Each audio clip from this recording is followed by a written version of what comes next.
os invito a conocer el cerebro del niño. Saber cómo funciona es clave para entenderles y ponernos en su piel. No os perdáis este episodio. Este episodio se ha elaborado en colaboración con Nidina para proporcionar contenido de valor a nuestros oyentes. Nidina es una marca comprometida con la protección del bebé, que recomienda la leche materna como mejor elección para la alimentación de nuestros bebés y que debería continuarse durante el mayor tiempo posible. Se debe buscar ayuda de un profesional de la salud cuando vayas a decidir sobre el tipo de alimentación de tu bebé, y este además te aconsejará sobre el momento más apropiado para la introducción de nuevos alimentos. Nidina 2 es una leche infantil con Protect Plus, una formulación única especialmente desarrollada con Bifidus lactis, un probiótico que forma parte de la flora intestinal del bebé y que está presente en la leche materna. Además, incorpora inmunonutrientes protectores, hierro, zinc y vitaminas A, C y D que contribuyen a la función normal del sistema inmunitario. Asimismo, Nidina 2 contiene DHA que ayuda al desarrollo cerebral normal. Además, no contiene aceite de palma. A partir del año es ideal que el bebé tenga una dieta variada y equilibrada adaptada a sus necesidades y que progresivamente se incorpore a la dieta familiar. Nidina 3 es una gran opción en esta etapa a partir de los 12 meses. Soy Carmen Osorio, periodista, creadora del blog No Soy una Drama Mamá y autora del libro Mamás sin Dramas. Gracias por unirte a este espacio donde charlo con expertos de distintos ámbitos, desde la educación hasta la salud y el deporte. Solo si conocemos cómo funciona el cerebro de un niño, podremos ponernos en su lugar y entender por qué hacen esas cosas que a los adultos tanto nos cuesta gestionar. El cerebro tarda 2 décadas en alcanzar su pleno desarrollo. Si aprendemos cómo se desarrolla y qué esperar en cada etapa, conseguiremos entonces empatizar y fomentar el buen trato a la infancia. En este episodio trataremos de arrojar luz al funcionamiento y al desarrollo del niño para ayudarles en el camino y que encuentren armonía y equilibrio, huyendo de comportamientos impulsivos.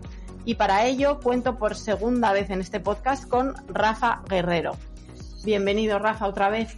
¿Qué tal, Carmen? Pues nada, muchísimas gracias. Un placer estar aquí nuevamente contigo. Repitiendo ya casi a final de temporada, después de tenerte a principio de temporada. Sí. Bueno, vamos a hablar un poco del cerebro del niño. En el otro podcast nos centramos mucho más en las emociones y demás, pero vamos a hablar del cerebro pues un poco para lo que comentaba, ¿no? De intentar entenderles y que no nos frustre tanto cómo se comportan, ¿no? Para empezar, a mí me gustaría que diésemos unas pinceladas básicas para entender cómo funciona el cerebro de los niños, ¿no? Un poco rápidamente qué partes tiene, sin entrar en temas muy anatómicos, ¿no? Efectivamente. Para que a lo mejor así entendamos su comportamiento. Venga. Perfecto. Bueno, podríamos estar horas hablando de esto, ¿no? Y como tú dices, esto podríamos empezar a meter ahí distintas estructuras neuroanatómicas, pero bueno, vamos a tratar de hacerlo lo más sencillo posible. Mira, yo hace un par de años, Carmen, como bien sabes, desarrollé un modelo, que está dirigido a mamás, a papás, a profesores, ¿no? O sea, que trato de que sea lo más práctico y comprensible posible, y se llama el modelo pedagógico de los 4 cerebros, ¿no? Entonces yo lo que hago en ese modelo es, coger todo el encéfalo, ¿no? El encéfalo viene de encéfalo, ¿no? Que es dentro de la cabeza, es decir, el órgano que está dentro de la cabeza es el encéfalo, y entonces el encéfalo lo divido en 4 grandes zonas, ¿no?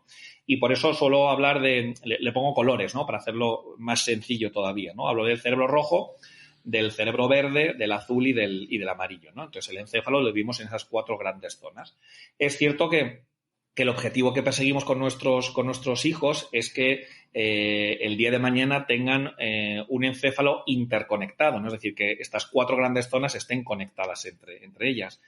Pero bueno, ya la neurociencia nos ha demostrado que desde el momento del nacimiento y hasta incluso desde antes no nos encontramos con un cerebro integrado, ¿no? Sino que tenemos que ayudarles y tenemos que acompañarles a que se vaya integrando, a que se vaya cohesionando, ¿no? Que funcione como un todo, ¿no? Que funcione como uno.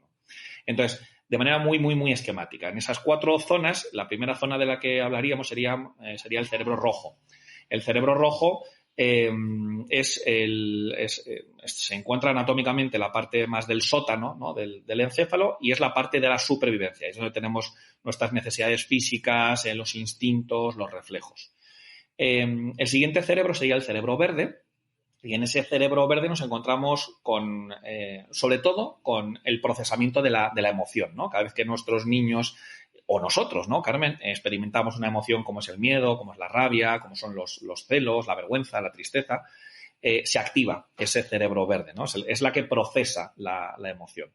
En un tercer momento tendríamos el cerebro azul, que es un cerebro que se trabaja mucho en las escuelas, en los colegios, en los institutos, que tiene que ver sobre todo con ideas, con pensamientos, con conceptos, ¿no? En definitiva, ¿no? Todo lo que conocemos como memoria a largo plazo se ubica en este cerebro azul. Y luego el último de los cerebros, que hablo de él en último lugar porque evolutivamente es el último que se desarrolla, sería el cerebro amarillo. Y ese es el cerebro que podemos decir que es más humano, ¿no? El que más nos diferencia del resto de las especies. Y ahí ubicamos, Carmen, las famosas funciones ejecutivas, ¿no? Es decir, aquellos procesos, aquellas funciones que nos permiten concentrarnos, controlar nuestra impulsividad, planificarnos, lo que es la memoria operativa, el ser flexibles, el regularnos emocionalmente, ¿no? Entonces, bueno, esas son las 4 grandes zonas que, como decía al principio, Carmen, el objetivo es que mamá, papá, profesores acompañemos a nuestros niños y a nuestros adolescentes en ese correcto desarrollo de estas 4 grandes zonas y para que el día de mañana el cerebro, el encéfalo, funcione como un todo, funcione como uno. Claro. Entonces, entiendo que según la edad, pues se va desarrollando cada una o interconectando cada una. Eso es. Para hacernos una idea, ¿vale? Vamos a ir hablando de las edades. ¿Cuándo se va desarrollando, en qué momento cada uno de los cerebros de los que tú hablas? Vale, hablar de edades, Carmen, es muy difícil, ¿vale? Es muy difícil porque esto no es que hoy no tengo este cerebro y mañana cuando me despierto ya lo tengo, ¿no?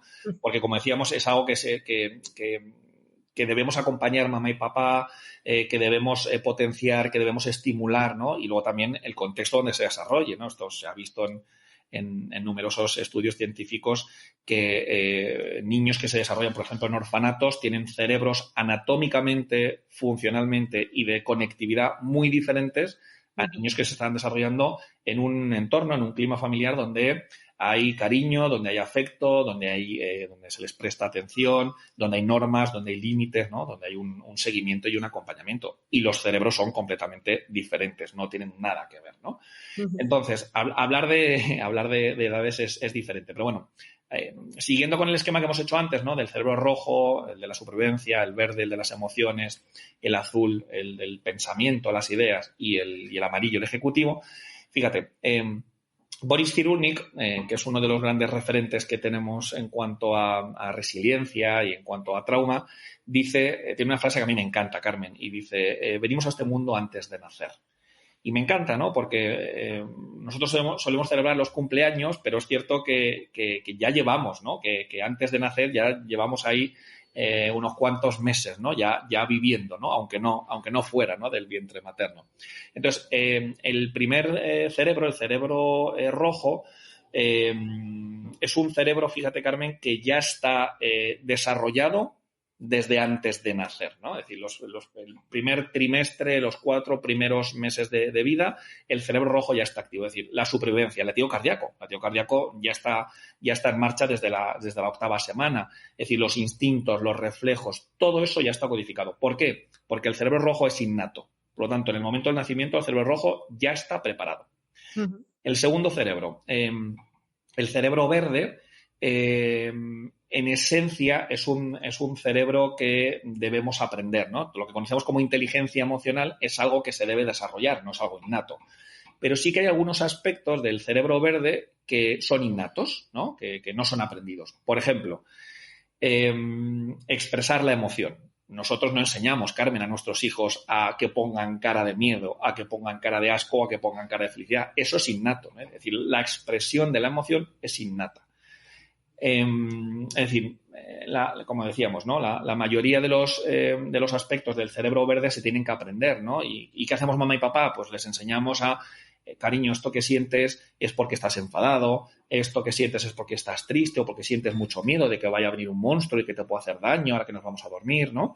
Es decir, les vamos enseñando y les vamos etiquetando y nombrando las diferentes emociones que experimentan. Pero lo que es la expresión, ¿no? Facial de la emoción, Eso es innato, eso nos enseña. Y además esto se da en todas las culturas y se da en todos los países, ¿no? Estos fueron los estudios de Pollerman de los años 60 que está más que demostrado. En cuanto a lo que tiene que ver con el cerebro azul, que es el que se relaciona con el pensamiento, pues fíjate, ya desde bien chiquititos estamos desarrollando unos valores, una crianza, ¿no? Una serie de normas en casa, también en la escuela, y todo eso se va almacenando muy poquito a poco, ¿no? ¿Cuántas veces tenemos que repetirles a nuestros hijos, verdad, Carmen, que esto no se hace, que esto es peligroso? Y decimos, madre mía, las veces que te lo tengo que decir, ¿no? Bueno, pues claro, es que el ir creando esa conexión con ese cerebro pensante cuesta, ¿no? Date cuenta que los neonatos, los bebés, son sobre todo cerebro verde y no tanto cerebro azul. Es decir, antes, evolutivamente hablando, somos seres sintientes, seres que experimentamos emociones, que sentimos emociones, y después ya viene el pensamiento. Es decir, el pensamiento, podemos decir, me gusta decir que el pensamiento debuta en torno al año y medio, a los 2 años, ¿no? Es decir, antes es difícil, ¿no?, que aparezca un pensamiento como tal, ¿no? Por eso a los profes de primer ciclo infantil siempre les digo, ¿no?, que la técnica de la silla de pensar o el rincón de pensar no tiene ningún sentido porque no saben pensar, ¿no? Entonces, bueno, va un poquito en esa línea. Y después, en último lugar, tendríamos el cerebro amarillo. El cerebro amarillo, claro, fíjate, un bebé no se concentra, un bebé no controla sus impulsos, un bebé no se planifica. Es decir, todo esto es algo que se tiene que ir desarrollando, ¿no? Entonces el cerebro amarillo también debuta en torno a ese año y medio, esos 2 años, y poquito a poco vamos desarrollando con distintos juegos, con distintas estrategias, bueno, pues la capacidad de concentración, el que controle sus impulsos. Seamos conscientes de que los bebés viven en el aquí y en el ahora, y entonces cada vez que tienen una necesidad la expresan, lloran, chillan, ponen caras, se retuercen, ¿no? Y esa es la manera que ellos tienen de expresar y de contar que necesitan algo y lo necesitan ahora. Pero el funcionamiento ejecutivo, Carmen, que tiene que ver con ese cerebro amarillo que hemos llamado, no solamente vive en el aquí y en el ahora, como lo hace el rojo, sino que es un cerebro que trabaja sobre todo de cara al futuro, ¿no? Es decir, nos concentramos en este podcast porque pensamos que podemos tomar buena nota de cara al futuro en la crianza de nuestros hijos, controlamos los impulsos porque sabemos que podemos hacer daño a alguien o algo que podamos decir luego nos podemos arrepentir, nos planificamos de cara al futuro, nos regulamos emocionalmente de cara al futuro, ¿no? O sea, es el cerebro más vanguardista y es el cerebro más del futuro. Uh-huh. Y como tú decías al principio, ¿no? El cerebro tarda alguna que otra década en alcanzar ese máximo grado de desarrollo, ¿no? Que hablamos de finales de la segunda década, principios de la tercera década, ¿no? Pero claro, ahí estamos hablando de un desarrollo máximo, ¿no?, del cerebro. Así que bueno, estos serían un poquito como los grandes momentos de los 4 cerebros de los que estamos hablando. Entonces, ¿qué podemos esperar a cada edad desde que son bebés? Bueno, pues lo que podemos esperar en este esquema básico es que un neonato, como tiene principalmente su cerebro de supervivencia, su cerebro rojo activo, lo que podemos esperar es que todo lo que nos piden realmente son necesidades. Es decir, no hay manipulación por parte de un bebé, por parte de un niño chiquitito. Entonces, bueno, lo que tenemos que hacer es cubrir sus necesidades, que son necesidades, pues eso, de contacto, de cariño, alimenticias, de regulación de la temperatura, hidratación, es decir, lo que son las necesidades básicas, ¿no? Cuando hablamos de niños un poquito más mayores, bueno, pues ya empezamos a ayudarles en ese proceso de identificarles las emociones, desde que son bebés prácticamente, ¿no? Es decir, que cuando estamos cambiando el pañal a nuestro bebé o cuando les estamos duchando, estamos constantemente traduciéndoles sensaciones, ¿no? Ay, cariño, espera, sí, que el agua está muy caliente, espera que la ponga un poquito más un poquito más fría, ¿no? O, claro, cariño, qué incómodo estás, claro, si es que te habías hecho caca en el pañal, ¿no? Entonces, les vamos dando una narrativa, les vamos dando una explicación de aquellas cosas que van sucediendo. Y creo que eso es fundamental, ¿no? Y bueno, pues si ya nos vamos a la etapa más adolescente, igual que en un primer momento hablamos de la importancia de proteger a nuestros chiquitines, pues cuando hablamos de la etapa adolescente es fundamental, digamos, la otra cara de la moneda de la protección, que es el fomento de la autonomía. Por eso nuestros adolescentes, a nosotros los padres, nos piden esa distancia, ya no solamente física, sino también distancia emocional, ¿no? Entonces vamos viendo que pasamos de una parte más de supervivencia, ¿no? Lo que el bebé necesita es que le aseguremos su supervivencia, luego, que eso sería el cerebro rojo, luego pasamos a una parte que es más emocional, que tiene que ver con aspectos más de identificar y de gestionar las emociones y, por supuesto, permitírselas, ¿no?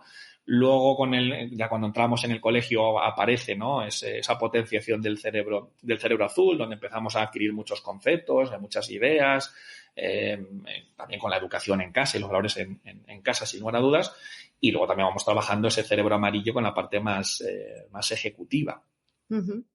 Pues estaba pensando que qué pasa en el cerebro cuando hay una rabieta o un momento de crisis, porque la rabieta de 2 años la entendemos, pero a los 5 años ya no la entendemos. Y luego, ¿cómo ayudarles a gestionar eso? O sea, Claro. ¿qué pasa en el cerebro cuando hay una rabieta o una crisis, sea la edad que sea? ¿Y cómo les ayudamos? Bueno, pues mira, lo que ocurre, Carmen, cuando nuestros hijos o nosotros estamos en una situación donde experimentamos una emoción como es la rabia, pero de una manera muy intensa, ¿no? Es decir, si puntuamos la rabia entre 0 y 10, pues estamos en un 8, un 9, un 10, es decir, hay una intensidad emocional muy, muy, muy grande, pues ocurren varias cosas a nivel cerebral, ¿no? En primer lugar, es que los niveles de cortisol en el cerebro aumentan. El cortisol es una neurohormona que lo que hace es que nos dificulta o nos impide pensar. Y esto creo que nos suena a todos, ¿no? En el momento que estamos muy, muy, muy enfadados, es muy, muy, muy difícil pensar. ¿Por qué? Porque se libera cortisol, ¿no? Que es lo que se conoce como la hormona del estrés. Aparte de ese aumento del cortisol, también se produce una liberación de adrenalina. La adrenalina nos invita a la acción, pero fíjate, nos invita a la acción desde el no poder pensar, con lo cual, mal asunto, ¿no, Carmen? Mal asunto. Claro. Y luego, en tercer y último lugar, hablamos de que los niveles de oxitocina, que es, digamos, lo contrario al cortisol, ¿no? Que es la conocida hormona del amor, ¿no? O del cariño o del vínculo, pues también son bajos. Con lo cual, el objetivo sería disminuir los niveles de cortisol y de adrenalina y aumentar los niveles de oxitocina, ¿vale? Entonces, seguramente ahora me dices, bueno, venga, ¿y cómo lo podemos gestionar todo eso, ¿no? Pero antes de cómo, sí que creo que es importante que seamos conscientes, mamis, papis, de que existen 2 tipos de rabietas. Podemos decir, las rabietas del cerebro inferior, que serían rabietas que se corresponden con el cerebro rojo y con el cerebro verde, que son rabietas genuinas. Y estas rabietas, Carmen, se dan en niños más o menos, ¿vale? Más o menos hasta los 3 años, ¿vale? Vale. Quiere decir que si un niño menor de 3 años tiene una rabieta, no nos está manipulando. Es una rabieta genuina, es una rabieta sincera, podríamos decir. Seguramente necesita algo, seguramente. O tiene hambre, o está cansado, o necesita que le abracemos, necesita que le prestemos atención, o no está en contacto con sus compañeros. Muchas veces el estar aislado también les genera esta rabia, ¿no? Entonces, entre los 0 y los 3 años hablamos de rabieta del cerebro inferior, que son rabietas de cerebro rojo y de cerebro verde. ¿Qué hacer? Atenderlas. ¿Por qué? Porque son genuinas. Es decir, en ese momento nuestro hijo, nuestra hija lo está pasando tan mal, nuestro chiquitín lo está pasando tan mal que hay que atender. Hay que cubrir esa necesidad que está ahí oculta y atender esa necesidad que tiene nuestro chiquitín, ¿vale? Y luego existe un segundo tipo de rabietas, Carmen, que son las rabietas de cerebro superior. Y estas serían rabietas de azul y de cerebro amarillo, ¿no? Aquí sí que nos manipulan, o aquí sí que nos pueden manipular, ¿no? Es decir, somos conscientes, ¿no?, de que muchas veces nuestros hijos realmente no están tristes, realmente no están afectados por algo, pero hacen como si lo estuvieran, ¿no? Ahí se meten en el papel de actores y de actrices y lo que hacen es bueno, como saben que pueden manipular al abuelo y lo pueden chantajear, venga, pues voy a hacer que me siento muy, muy triste, y entonces el abuelo va a sentir mucha pena y va a decir, ay, con tal de que mi nieto no esté triste, venga, vale, compro el chupachus o le compro lo que me esté pidiendo, ¿no? Y entonces son rabitas de cerebro superior, ¿por qué? Porque son pensantes, porque son ejecutivas, porque pongo en marcha un rol, pongo en marcha una actuación para conseguir algo a cambio. ¿Qué hay que hacer entonces con este tipo de rabietas? Bueno, pues evidentemente legitimar ese deseo, porque ya no es una necesidad, igual que las de cerebro inferior son necesidades que hay que atender, ahora ya no son necesidades las del cerebro superior, ahora son deseos, ahora son pues, cosas que les apetece, que les encantaría tener, son caprichos, en definitiva, Carmen. Entonces lo que hay que hacer es legitimar, porque los deseos son siempre legítimos, pero no debemos acceder, ¿vale? Con lo cual, fíjate lo diferentes que son unas y otras, ¿no? Las primeras en niños menores de 3 años y a partir de los 3 años, no quiere decir que ya no aparezcan las de cerebro inferior, claro, y hasta incluso yo tengo rabietas de cerebro inferior, sí, eso toda la vida. Pero a partir de los 3 años, 3 años y medio, aparecen otro tipo de rabietas que, claro, ya nos cuesta más saber si es de cerebro inferior o es de cerebro superior. ¿Y la de los adolescentes? ¿Las rabietas de adolescentes? Bueno, los adolescentes tienen un cerebro completamente diferente, ¿no? Al de los bebés y al de los niños, evidentemente, ¿no? A mí me gusta decir que los cerebros son grandes, o los cerebros no, perdona, los adolescentes son grandes incomprendidos, porque creo que lo son. Nadie comprende a los adolescentes porque, y la clave está, Carmen, en que no conocemos el funcionamiento del cerebro adolescente.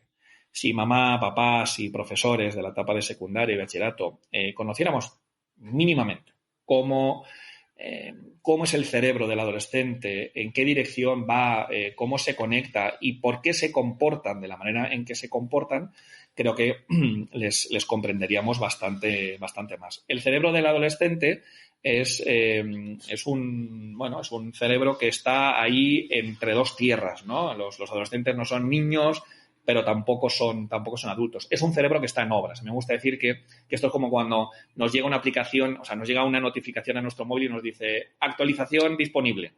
Bien, en el momento que le damos a aceptar a la actualización, Carmen, ¿qué es lo que ocurre? Que el teléfono no lo puedes utilizar. No puedes llamar por teléfono, no puedes recibir llamadas, no puedes entrar en WhatsApp, no puedes entrar en redes sociales. Y entonces, durante ese tiempo, pues el teléfono está inoperativo, ¿no? No se puede acceder a él, no se puede funcionar con él. Esto es algo parecido a lo que les pasa a nuestros chavales adolescentes, ¿no? Por eso reaccionan tanto y no dan respuestas, sino que son más reactivos, ¿no? Esto nos puede sonar un poco al cerebro rojo, ¿no? Tienen un cerebro verde, ¿no? Un cerebro emocional, pues muy intenso, que no lo puede regular ese cerebro amarillo, ¿no? Ese cerebro ejecutivo, que es el que se encarga de la gestión, no lo puede regular. Es decir, tienen un cerebro verde muy activo y tienen un cerebro amarillo, una corteza frontal, que está en proceso de actualización, que está en proceso de cambio. Por lo tanto, esto de nuestros adolescentes son muy emocionales. Bueno, no son más emocionales que en cualquier otra etapa.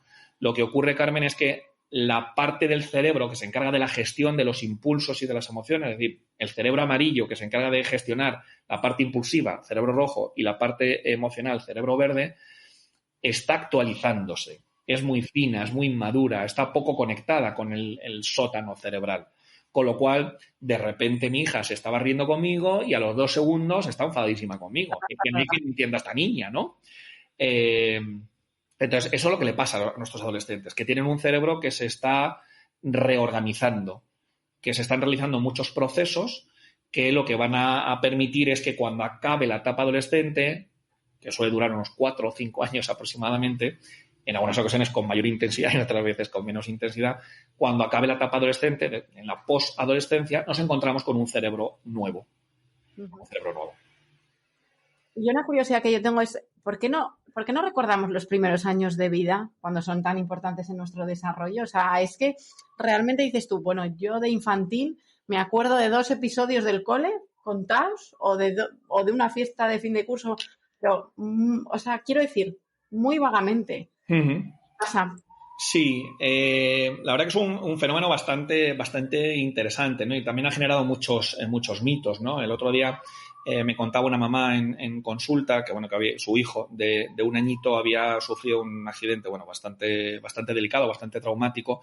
Y, bueno, los médicos del hospital, bueno, pues dentro de la gravedad le decían a la mamá, dice, bueno, la suerte que has tenido, mami, es que tu hijo el día de mañana no se va a acordar de todo esto, ¿no? Y yo le decía, digo, sabes que eso no es cierto, ¿no? Me decía, no me digas. Digo, sí, eso no es cierto. Es decir, lo que sí que es cierto, Carmen, que es lo que tú comentabas, es que no se va a acordar conscientemente. Eso es cierto. Pero desde el periodo prenatal, desde que estamos en el vientre materno, tenemos una memoria que es implícita, una memoria que es corporal, ¿no? Es decir, el cuerpo siempre lleva la cuenta, siempre. El cuerpo tiene memoria y aunque nosotros conscientemente no nos acordemos, el cuerpo lo guarda. El cuerpo guarda todo. Daos cuenta, queridas mamis y queridos papis y profes que estáis escuchando este podcast, daos cuenta que en los primeros días, primeros meses y años de vida, nos estamos jugando la vida, nunca mejor dicho, ¿no? Es decir, estamos en situación de supervivencia. Con lo cual, todo lo que implique estar entre la vida y la muerte, todo lo que implique una situación difícil, una situación traumática, va a implicar que el cuerpo lo va a guardar sí o sí. Otra cosa es que lo enterremos, otra cosa es que lo disociemos, otra cosa es que no lo queramos recordar, pero el cuerpo lo va a guardar. Entonces, ¿cuál es la explicación neurocientífica, Carmen, que nos lleva a poder explicar por qué conscientemente no tenemos recuerdos en los primeros años? Pues fíjate, hay una estructura del cerebro verde que se llama el hipocampo, ¿no? Que tiene este nombre porque se parece a un caballito de mar, ¿no? a los hipocampos, que es la que tiene que ver con la memoria explícita, ¿no? Con la memoria, podemos decir, narrativa, ¿no? Con la memoria que podemos explicar y que podemos narrar y podemos contar. Y es que esta estructura del hipocampo, Carmen, no se desarrolla hasta los 2-3 años de vida. Más 3 que 2, ¿no? Pero bueno, como decíamos antes, no hay tablas, ¿no? Y entonces, hasta los 2 o 3 años, el hipocampo, que decíamos antes, que pertenece al cerebro verde, y el cerebro verde es algo que no está puesto en marcha desde el momento del nacimiento, salvo la expresión de la emoción, ¿no? Pero el resto de aspectos son aspectos que se tienen que ir aprendiendo. Claro, hasta los 2 o 3 años yo no tengo lenguaje, con lo cual no le puedo poner palabras a algo, ¿no? Entonces, hasta los 2 o 3 años, no es hasta los 2 o 3 años que empezamos a poder tener recuerdos conscientes. Pero vuelvo a repetir, todo lo que le ocurre a un bebé, a un neonato, fíjate, me voy a un neonato, todo lo que le ocurre que sea relevante, que sea importante para su supervivencia, va a quedar almacenado. No de manera consciente, pero sí de manera implícita. Yo siempre pongo el ejemplo de un neonato, ¿vale? Que acaba de venir a este mundo, que es separado de su mamá por el motivo X. Es separado porque la mamá lo da en adopción, por lo que sea, ¿vale? El neonato es consciente de que esta otra persona que le está dando el pecho, que le está dando el biberón, no es su madre. Es consciente. Perdona. Lo sabe, pero no es consciente. No es consciente porque no tiene ese cerebro amarillo suficientemente desarrollado. Pero sabe perfectamente que esta no es su mamá. Porque ha estado 9 meses con su mamá en el vientre materno y sabe que no es. Otra cosa es que sea consciente. No es consciente porque aún no tiene esa capacidad de consciencia. No tiene ese hipocampo, no tiene esa corteza prefrontal, que es el cerebro amarillo, pero lo sabe. Y su cuerpo lo sabe y lo tiene codificado. Entonces, bueno, por eso creo que es importante que seamos conscientes de que el hipocampo se desarrolla en torno a los 2 o 3 años y que todo lo que ocurre antes de esa edad queda almacenado como memoria implícita, es decir, una memoria que no se le pone palabras, que no se le da una narrativa, no se le da una explicación, pero que está ahí almacenado y eso es información que desde luego influye. Es decir, esta mamá que te contaba, ¿no? Al principio cuyo hijo ha vivido un acontecimiento traumático con 1 año, eso es un acontecimiento que se tiene que trabajar, aunque el niño no sea consciente y no se vaya a acordar, pero hay que dar una narrativa que esté integrada a lo que ha ocurrido porque el cerebro de supervivencia y el cuerpo lleva la cuenta y almacena todo eso porque es cuestión de vida o muerte. O sea que realmente los adultos, cuando de repente tenemos, bueno, digo una tarita, lo digo en plan de un poco de cachondeo, ¿no? Pero puede que haya cosas que se nos pasen por la cabeza o tal, porque las vivimos de muy bebés, pero no las recordamos. Claro. Sí, sí, y desde luego que son cosas así como muy, muy ambiguas, muy, muy generales, muy difusas, podríamos decir, Carmen, que nos están afectando. Es decir, que tenemos un impulso que nos dirige hacia el lado izquierdo, metafóricamente hablando, y nosotros no sabemos por qué o no somos conscientes por qué, pero todo tiene una explicación, todo tiene un porqué. Y desde luego que los primeros años de nuestra vida son fundamentales. Fijaos, ¿no? Que decimos siempre, ¿no? Los expertos que los primeros 6 años de vida son fundamentales. Y si tenemos que restringir un poco más, diríamos que los 3 primeros años de vida son fundamentales.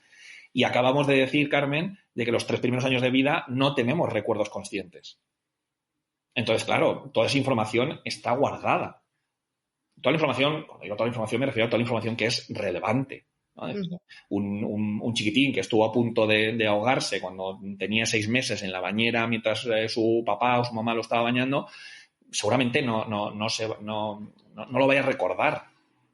Pero sí que es un elemento que está guardado, sin lugar a dudas, porque su supervivencia estuvo en juego. Y los primeros años de vida son de cerebro rojo puro y duro, aunque se vayan añadiendo otros cerebros, ¿no? Es decir, hoy en día tú y yo, Carmen, tenemos nuestros 4 cerebros en funcionamiento. Pero esto es como un videojuego. A medida que van pasando los meses y los años, vamos añadiendo cerebros que tienen que ser estimulados. Los primeros cerebros, el rojo principalmente, es innato, y si nos vamos al último cerebro, al amarillo, es un cerebro aprendido.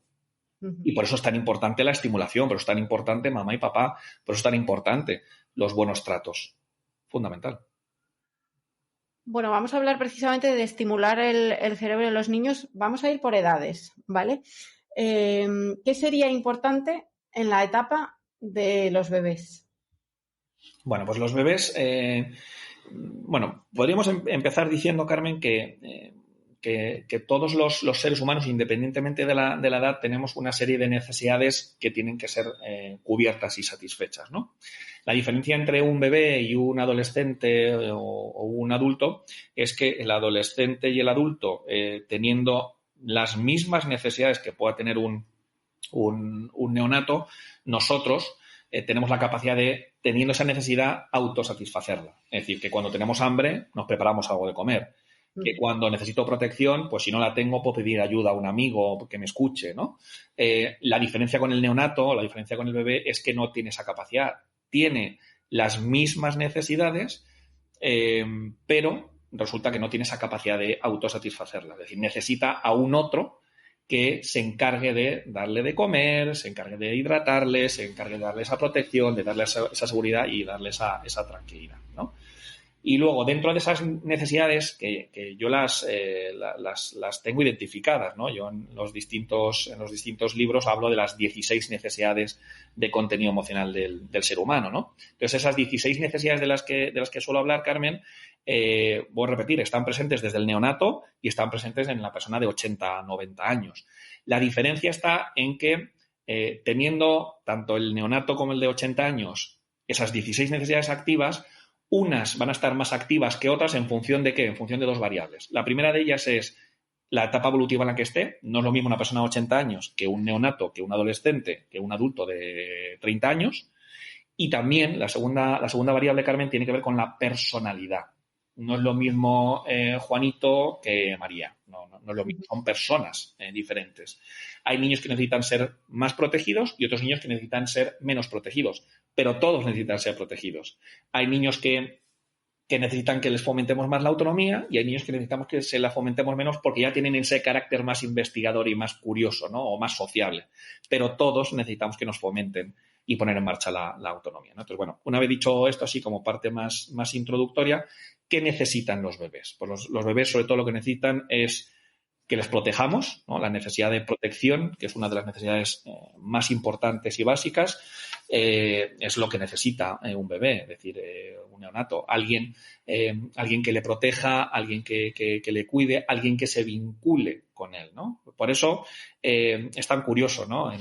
Si buceamos un poquito en la antropología, vemos que las características, ¿no? del mamífero, en las características de un bebé, nos seducen absolutamente a todos. Es decir, esto como yo hablo habitualmente, ¿no? En el casting de la evolución metafórico, ¿no? Donde se reúnen los expertos todos los años, siempre renuevan las características de un bebé porque son, pues eso, adorables, achuchables, tenemos ganas de cogerles, de mecerles, de besarles, ¿no? A pesar de la situación que estemos viviendo ahora.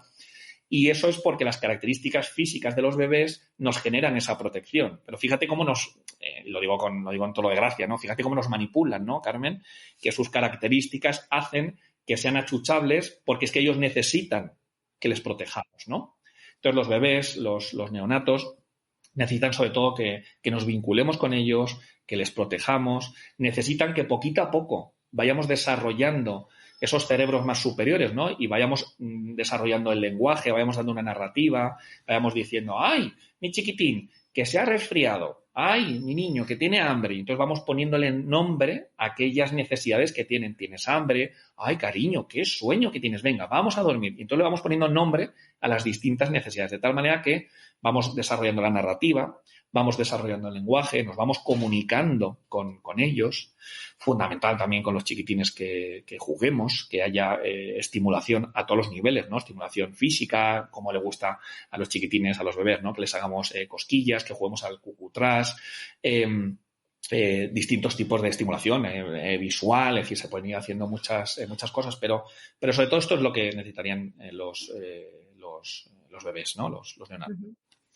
Nos vamos a la etapa infantil, que yo ya la considero un poco, pues eso, cuando ya ellos se comunican, obviamente caminan, o sea, tienen una autonomía, ya pueden coger ellos, es verdad que no se van a preparar un arroz, me explico, pero pueden ir a la nevera a cogerse claro. un plátano, no sé si me explico. Entonces, sí. Esa etapa infantil, ¿cómo les estimulamos? ¿Qué es importante? Sí. A ver, la etapa o sea, lo que acabo de contar de neonatos y de bebés podríamos hacerlo extensivo hasta los 2 o 3 añitos aproximadamente. Si te parece, ahora como etapa infantil hablamos de los 3 a los 6, 7 años. El cole, digamos. Eso es, sí, lo que conocemos como segundo ciclo de infantil, ¿no? Bueno, pues como bien has comentado, ahora, a partir de los 3 añitos, que ya tienen una buena motricidad, lo que necesitan es que les fomentemos su autonomía, ¿no? Si en los 3 primeros años, Carmen, lo que hacíamos era esa primera cara de la moneda, ¿no? Que es la protección, el protegerles, el vincularnos con ellos, el darles todo ese cariño, ese amor. Cuidado con llevarlo a un extremo, ¿no? O sea, cuidado con la sobreprotección. Hablamos de una protección suficientemente buena y justa en cuanto a las necesidades que tengan nuestros niños. Unos niños, vuelvo a repetir, necesitan más protección y otros necesitan menos, pero todos necesitan ser protegidos. Bien, pues en el segundo ciclo infantil, a partir de los 3 añitos, lo que necesitan es que le demos la vuelta a la moneda. Autonomía. Claro, si hemos estado protegiendo durante estos 3 primeros años, bueno, ahora sobre todo hay que fomentar esa autonomía. Lo cual no quiere decir que haya momentos de protección, ¿no? Yo siempre digo que un vínculo seguro, con un apego seguro, lo podemos definir como el equilibrio flexible entre vincularnos o protegernos y luego darles esa autonomía, ¿no? Entonces, el primer ciclo, los primeros 3 años son sobre todo de protección, lo cual no quiere decir que no haya autonomía, y a partir de los 3 añitos, sobre todo, lo que hay que hacer es fomentar esa autonomía. Hay que empoderarles mucho, hay que confiar en ellos, ¿no? El poder del todavía, ¿no? De Carol Dweck, que a mí me encanta, ¿no? Cuando nuestros hijos nos dicen, papá, es que, y enrabietados completamente, es que no puedo. Y entonces hay que añadir ahí todavía. No puedes todavía, cariño. Aún no tienes la suficiente fuerza, aún no tienes la suficiente destreza para recortar con las tijeras. Pero, cariño, llegará el momento en que puedas. Hay que seguir perseverantes, hay que ser trabajadores, hay que seguir luchando, ¿no? Y esto es una manera de trabajar el cerebro amarillo, Carmen. Si les decimos que ahora no, pero que con esfuerzo, con sacrificio, ¿no? Con estos valores, ¿no? Que ubicamos dentro de lo que son los cerebros superiores, son las armas y los mecanismos que tenemos para ir desarrollando estas habilidades. Por lo tanto, hay que empoderar a los niños de 3 años, hay que fomentar su autonomía, hay que permitirles que se separen ya no solamente física, sino emocionalmente de nosotros, ¿no? Y sobre todo yo diría eso, ¿no? Y la socialización, ¿no? Claro, el fomentar la autonomía implica que se separan de ti y dejan de jugar contigo con el cubito y con el rastrillo y la pala para empezar a tener un juego, bueno, pues más con los amigos, ¿no? A partir de los 3 añitos ya aparece ese juego con los demás y se empiezan a separar de ti, de vez en cuando vienen y te cuentan, mira, mamá, mira lo que estamos haciendo, ¿no? Y entonces, bueno, pues nos van teniendo... esto es como volver a recargar las pilas, ¿no? Van a dónde están las mamás, a dónde están los papás, nos cuentan lo que están haciendo, de vez en cuando nos somos nosotros, cargamos el móvil y otra vez ya volvemos a tener esa autonomía, ¿no? Entonces vamos jugando ahí con la protección y la autonomía. Entonces, para mí esto es fundamental. En segundo ciclo infantil, el fomentar la autonomía, el empoderarles, el creer en ellos, confiar en ellos, en ir desarrollando ese pensamiento mágico, en ir desarrollando esas explicaciones, esas narrativas, el contarles cuentos, el desarrollar la inteligencia emocional, fundamental, y además que son esponjas, ¿no? Que a estas edades son verdaderas esponjas, ¿no, Carmen? Y la siguiente fase, ¿a qué edad? O sea, ¿cuándo tendríamos ya, cuando son ya medianamente autónomos, a qué edad ya nos vamos a otra fase en la que hay que darles o darle importancia a otras cosas?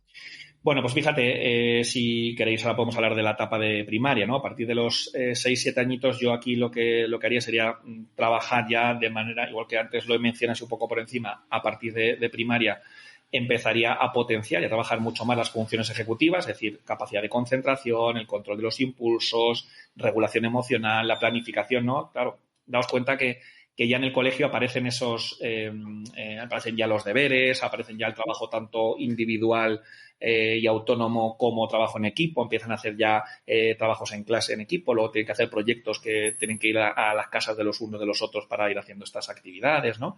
Entonces, potenciar las funciones ejecutivas, que se potencia de maravilla con los juegos de mesa, cualquiera, desde el tradicional parchís, juego de la oca, el Rummikub, ¿no? Es decir, cualquiera, el Pictionary, hasta los más modernos, el Jungle Speed, el Double, Speed Cups, es decir, hay un montonazo de juegos que son fantásticos, ¿no? ¿Qué más cosas? Seguir fomentando pues la socialización, ¿no? Que van teniendo esos grupitos. Los grupitos ya se van consolidando, ¿no? En la etapa de primaria, sobre todo en una vez más iniciada la etapa. Seguir fomentando la autonomía. Deberíamos en este momento empezar los procesos de lectoescritura, ¿vale? Porque los estudios neurocientíficos llegan a la conclusión de que el cerebro está preparado para aprender a leer y a escribir a partir de los 6-7 años, no en la etapa de infantil como hacemos habitualmente, ¿vale? Los idiomas, lo mismo, los idiomas a partir de últimos cursos de infantil, primeros cursos de primaria, ¿no? La importancia de la necesidad, ¿no? De ser visto, de que, mira, mamá, mira lo que hago, mira lo que he hecho, ¿no? Mira lo que estoy haciendo. Fundamental ahí, ¿no? Que dejemos lo que estamos haciendo para observar y para prestar atención a lo que están haciendo nuestros hijos, que nos quieren enseñar, ¿no? Y eso sería lo principal, ¿no? De los primeros cursos de la etapa de primaria. Y luego vamos a hablar, si quieres, de la pre y de... Sí, porque yo creo que hay que distinguir un poco entre preadolescencia y adolescencia, ¿no? O sea, porque yo empiezo a ver a mi hijo que va a cumplir 11 años que tiene alguna cosilla que dices tú, uy, esto ya empieza a parecerme tal, pero obviamente no es un adolescente ni de lejos. Claro, sí. Bueno, la preadolescencia es una vez más ese periodo que enlaza entre niños y adolescentes, eso pero siguen teniendo muchas cosas de niños. Eso es. Sí. Igual que la adolescencia es una etapa, ¿no? A caballo entre la niñez, ¿no? y la etapa adulta, ¿no? Pero sí, yo creo que en la etapa preadolescente y la etapa adolescente, sobre todo lo que hay que fomentar ahora de una manera muy, muy, muy exagerada y muy evidente, ¿no? Ostentosa, diría yo, es el tema de la autonomía. Date cuenta, Carmen, que nosotros como seres humanos somos la única especie que, llegado a la etapa adolescente, nuestras crías, ¿no? Nuestros hijos, no se separan físicamente de nosotros. Es decir, sí que se distancian de nosotros emocionalmente, pero no lo hacen de una manera física. Somos la única especie que en la etapa adolescente, padres e hijos adolescentes, seguimos conviviendo. Y claro, esto genera lo que genera, ¿no? Lo que ya sabemos que genera, ¿no? Todos estos conflictos que tenemos con nuestros hijos. Pero claro, al final es que necesitan mucha autonomía, necesitan salir de la zona de confort, nuestros hijos adolescentes, necesitan probarse y medirse. Yo creo que estos son dos ideas fundamentales, ¿no? Se necesitan probar, se necesitan medir, se necesitan saber de qué son capaces, de qué no son capaces, necesitan experimentar cosas nuevas y por eso, bueno, pues empiezan los primeros coqueteos con las drogas, con las relaciones sexuales. Y no siempre hablamos de estas cosas, ¿no? También hablamos de otro tipo de deportes, otro tipo de personas que no tienen por qué ser insanas y pueden ser las más sanas del mundo, ¿no? Pero que necesitan romper, ¿no? Con lo que llevan haciendo en los últimos 10, 12 años, necesitan romper con ello y necesitan probar otras cosas. El grupo de iguales, ¿no? Los amigos ahora alcanzan su grado de desarrollo máximo, ahora los iguales, ¿no? Los coetáneos son lo más importante por encima de todo. O sea, si hasta hace 2 días mamá y papá eran Superman y Superwoman, ahora les quitan el disfraz de Superman y Superwoman a los padres para ponérselo a sus colegas, ¿no? O a los ídolos, ¿no? Que no los conocen, pero se lo ponen a Justin Bieber, ¿no? Y se lo ponen a toda esta gente, ¿no?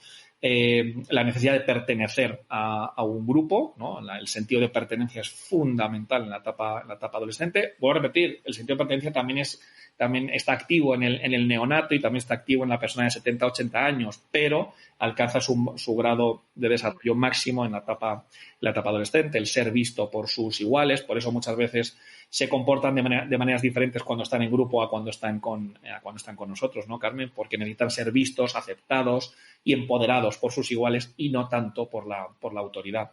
Y dejamos en la etapa adolescente ese pensamiento mágico, ¿no? De que hablábamos cuando somos pequeños, y lo cambiamos, lo sustituimos por un pensamiento crítico, ¿no? Hasta hace 2 días mamá y papá eran los más fuertes, los más listos, los mejores padres del mundo y los que no se les podía poner ningún pero porque no lo tenían, porque eran padres perfectos y esto es un hito, ¿no? Y es un mecanismo de defensa de los niños, ¿no? De lo que es el pensamiento mágico, pero cuando llegamos a la etapa adolescente aparece el pensamiento crítico y el pensamiento crítico hace que ya se puedan enfrentar a la autoridad. Y nosotros como padres y madres somos autoridad, entonces muchas veces se enfrentan a nosotros porque no están de acuerdo con nuestras ideas o con nuestras decisiones o con nuestras normas.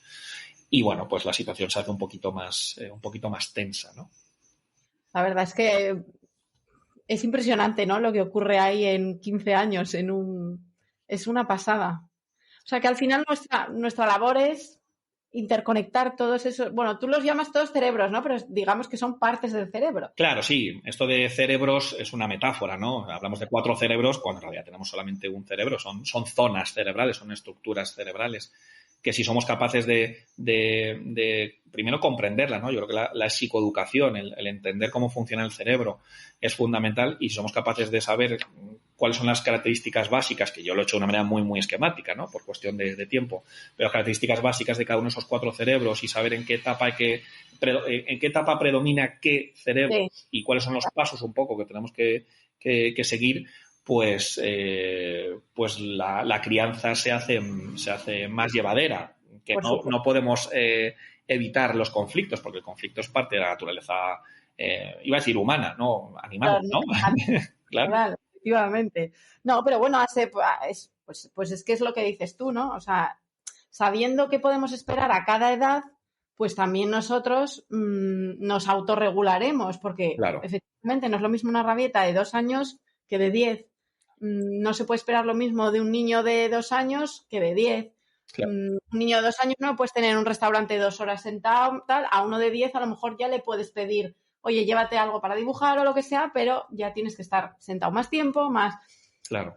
Una forma, pues eso, de entenderles, ¿no? Claro. Y que no es lo mismo, Carmen, que hablemos de María, que hablemos de Julia, que son personas diferentes y que tienen historias diferentes, padres diferentes y maneras de percibir, de sentir y de pensar completamente diferentes. Entonces, tendemos a comparar que como Julia y María, las dos tienen 13 años, pues tienen que tener funcionamientos similares o parecidos. Y los mellizos, que son como el agua y el aceite y pues, es que han vivido exactamente lo mismo, pero sin embargo no han vivido lo mismo. Claro, no lo perciben igual, entre otras cosas porque vosotros, Carmen, como papis, no interactuáis igual con ellos, aunque queramos pensar que sí y decimos que educamos a nuestros hijos igual. efectivamente, con los hijos lo hacemos de forma distinta, pero porque dices, ostras, es que este es tan tranquilo. Porque son diferentes, ¿no? Digo, de Rafa, tan tranquilo, me lo deja todo ordenado, ¿qué tal? Que dices que no hay que estar pendiente de tal. Y a lo mejor estás encima del otro, que es que te lo deja todo súper desordenado y tal. Y claro, sin quererlo, aunque tú quieras ser igual, no lo eres. No lo eres. Tendemos a hacerlo todo homogéneo, a todo, venga, a ti te doy una galleta, pues a ti también te doy, a ti te doy un cuarto de galleta y a ti, espérate que saco ahora la regla para medir exactamente y que no haya, ¿no? Y al final nos creemos que todos necesitan lo mismo y no es así. Hay niños que comen más, niños que comen menos, hay niños que duermen mucho, niños que duermen poco. Hay niños que necesitan que les estimulemos más cognitivamente, otros menos.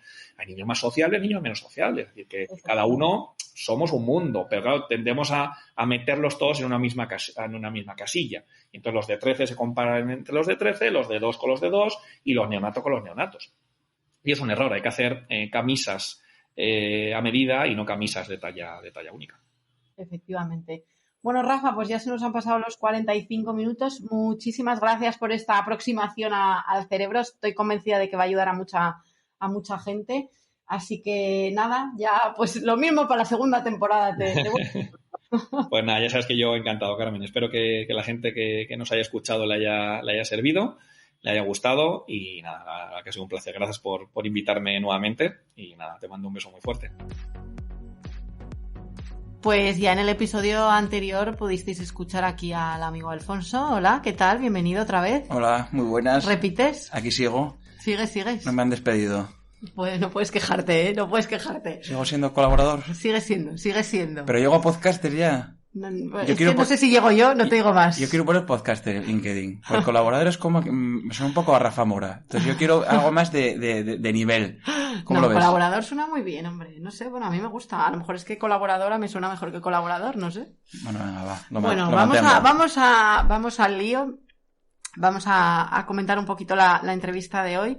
Alfonso es que le cuesta relacionarse con los niños. O sea, no. Se lleva bien cuando están de buenas. Pero cuando el niño está de malas, ahí ya, ¡pum! Bueno, huyo, sí, yo siempre lo digo. Yo tengo el instinto paternal de Herodes. Entonces, yo soy muy buen padrino, soy muy buen tío, creo, y demás.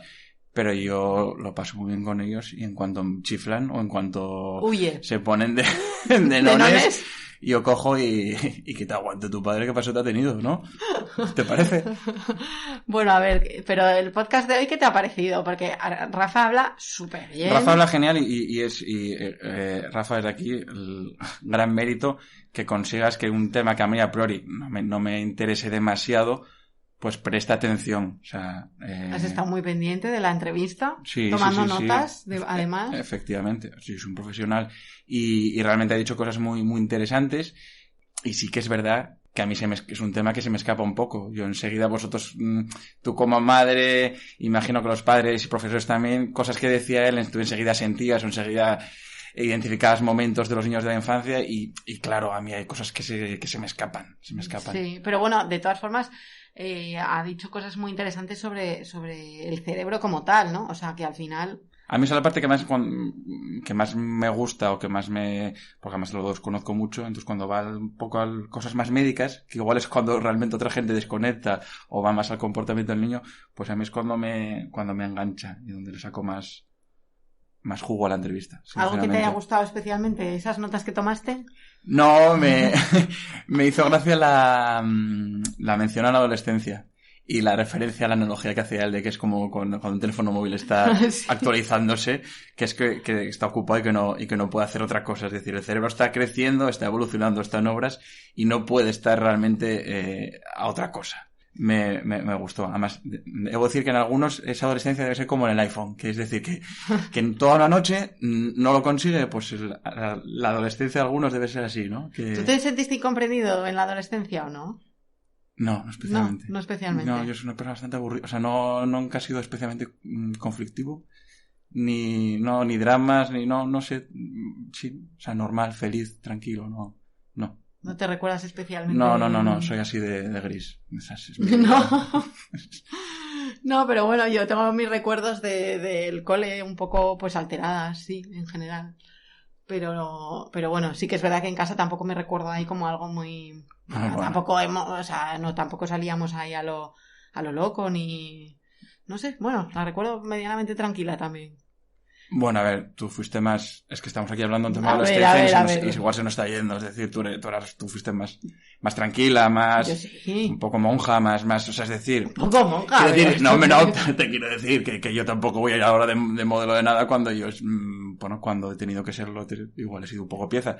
Insisto. Pero, o sea, normalidad. Estamos aquí hablando de infancia y adolescencia. No nos vayamos a juventud y a otros temas, porque no. Continúa. Habla tú como madre y conocedora del cerebro del niño. A mí me ha gustado y sobre todo, por ejemplo, ha incidido en lo de las rabietas. Antes de los 3 años y después, o sea, esa diferencia a mí me ha parecido muy brutal. Muy interesante a mí también. Además, yo sé que lo sufriste más con el tema de las rabietas, que como tú dices, que ahora más tú lo sufres. Yo en cuanto alguno de los tuyos cogía una de esas, yo hacía hasta luego, Lucas. Sí, no estoy cuidando de ellos totalmente, evidentemente. Pero se pasa muy mal. No, sí. O sea, Aurora ha terminado ya esa fase, pero hemos pasado un par de meses o 3 que ha sido como a rabieta diaria y es duro. Entonces, si no entiendes cómo funciona, pues esas partes del cerebro que decía él, ¿no? Que los llamaba cerebros y los identifica con colores, que está muy bien para entenderlo. Pero claro, si no entiendes eso, es muy difícil acompañar a un niño en la rabieta, porque tú piensas que está montando un pollo por una tontería, por un no sé qué, pero... Ahí está. Yo he aprendido a ser más empático, bueno, evidentemente desde que soy tío y demás, porque yo era el típico... Bueno, eso está bien esto en el podcast, que tú como madre y yo como persona soltera que... bueno... Ajena.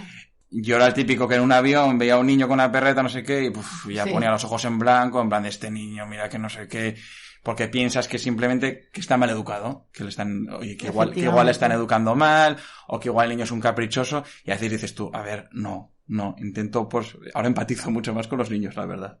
No, lo intento, por lo menos. Es que es verdad, es que se nos olvida que fuimos niños. Claro.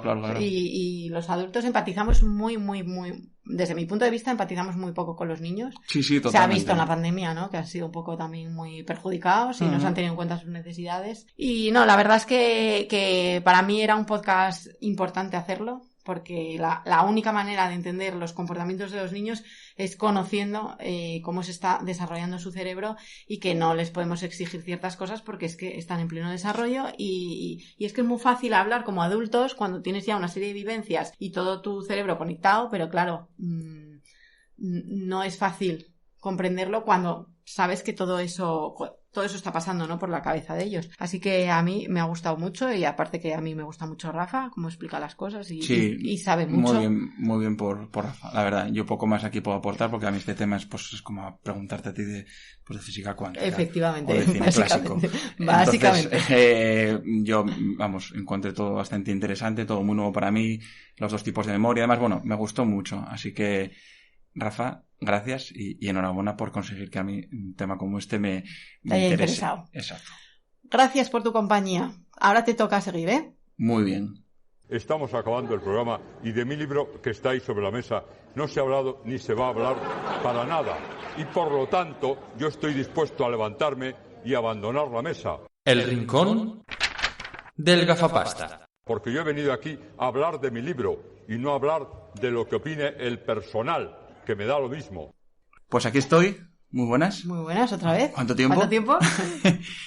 A ver, la semana pasada empecé con una queja y hoy empiezo también, que Carmen pues ya me está coartando y ya me está dando temas y me está limitando mi libertad de expresión. Entonces aquí pido a la gente que, por favor, libertad de expresión. O sea, este es el último reducto de creatividad que queda en mi vida. Entonces, Free Britney, Free Alfonso, por favor. ¡Hala al lío, por Carmen favor! me dio el tema de hoy y me dijo, oye, pues vamos a hablar del tema del cerebro del niño y demás. Efectivamente. Pues bueno, se me ocurrieron varias ideas, la cosa es que te mareé un poco y de hecho dije yo, hoy se me ocurrió enlazar El Principito con un documental francés que no sé qué era actual y al final dije yo, ¿por qué no voy a la primera idea que era rescatar, bueno, no rescatar porque es relativamente moderna, pero hablar de una película que es básicamente el cerebro de un niño? Se titula así. No, se llama Inside Out del revés. Aquí estáis viendo toda la cultura cinematográfica de mi hermana, apreciadla, por favor. Es una película de 2015 y es que es básicamente el funcionamiento y las tripas, el interior del cerebro de un niño. O sea, que nos la recomiendas ciegamente. Totalmente. Espera, te puedes perder ahí dentro. ¡Sé positiva!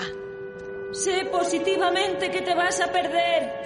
Es la memoria a largo plazo, un interminable laberinto con estanterías. Lo he leído en los manuales. Bueno, pues te explico un poco de qué va esta película. Uh-huh. Es lo bueno de no tener yo cultura cinematográfica, porque me puedes explicar las cosas. Ah, no, totalmente, sí. Eres si no, ya te estaría yo dando aquí conversación. Venga, es como un lienzo en blanco ahora mismo. Efectivamente. Pues la película, básicamente, la protagonista es Riley, que es una niña pequeña y... Bueno, se podría decir que la protagonista, ella realmente, los protagonistas son sus emociones. Te explico.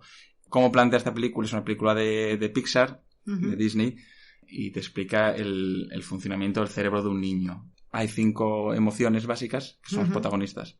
La alegría, la tristeza, el asco, el miedo y la ira. Me parece muy interesante, uno porque se ve que la película, quien la haya hecho, está bien documentada además. Es decir, yo leí entrevistas a los creadores de la película, a los guionistas, a los directores, y hablaban de que en casi todas las escuelas pedagógicas siempre coinciden en que estas son las emociones básicas. Hay unas que igual te añaden la sorpresa, otras que te quitan el asco y demás, pero bueno, básicamente son estas.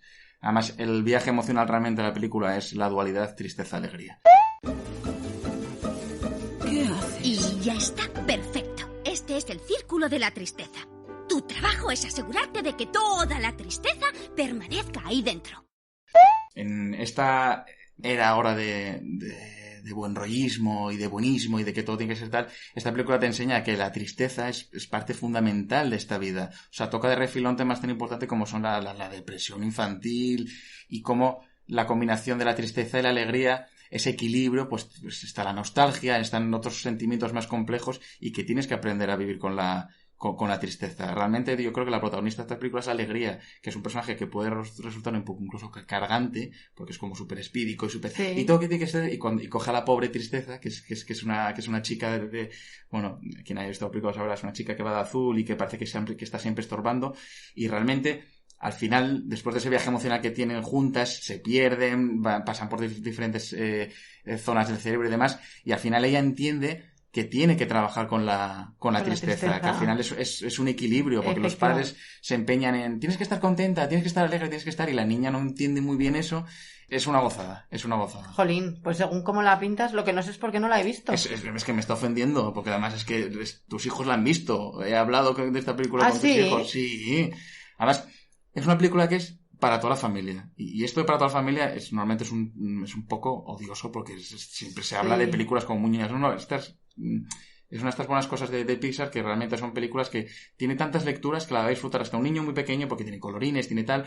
Un niño un poco más mayor, porque hay acción y el viaje emocional de los protagonistas es sencillo y es divertido.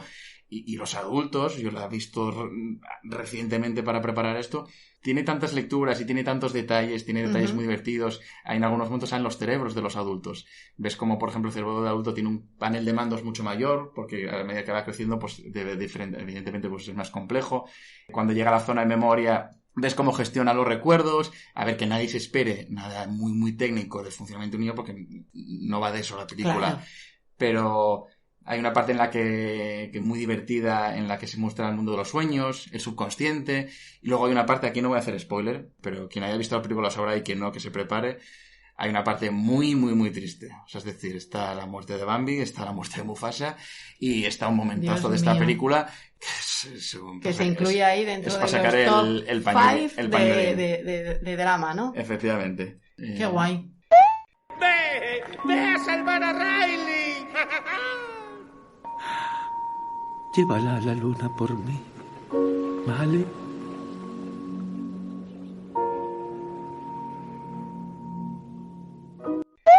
Película. Pues nada, hay que perder el miedo al cine de animación.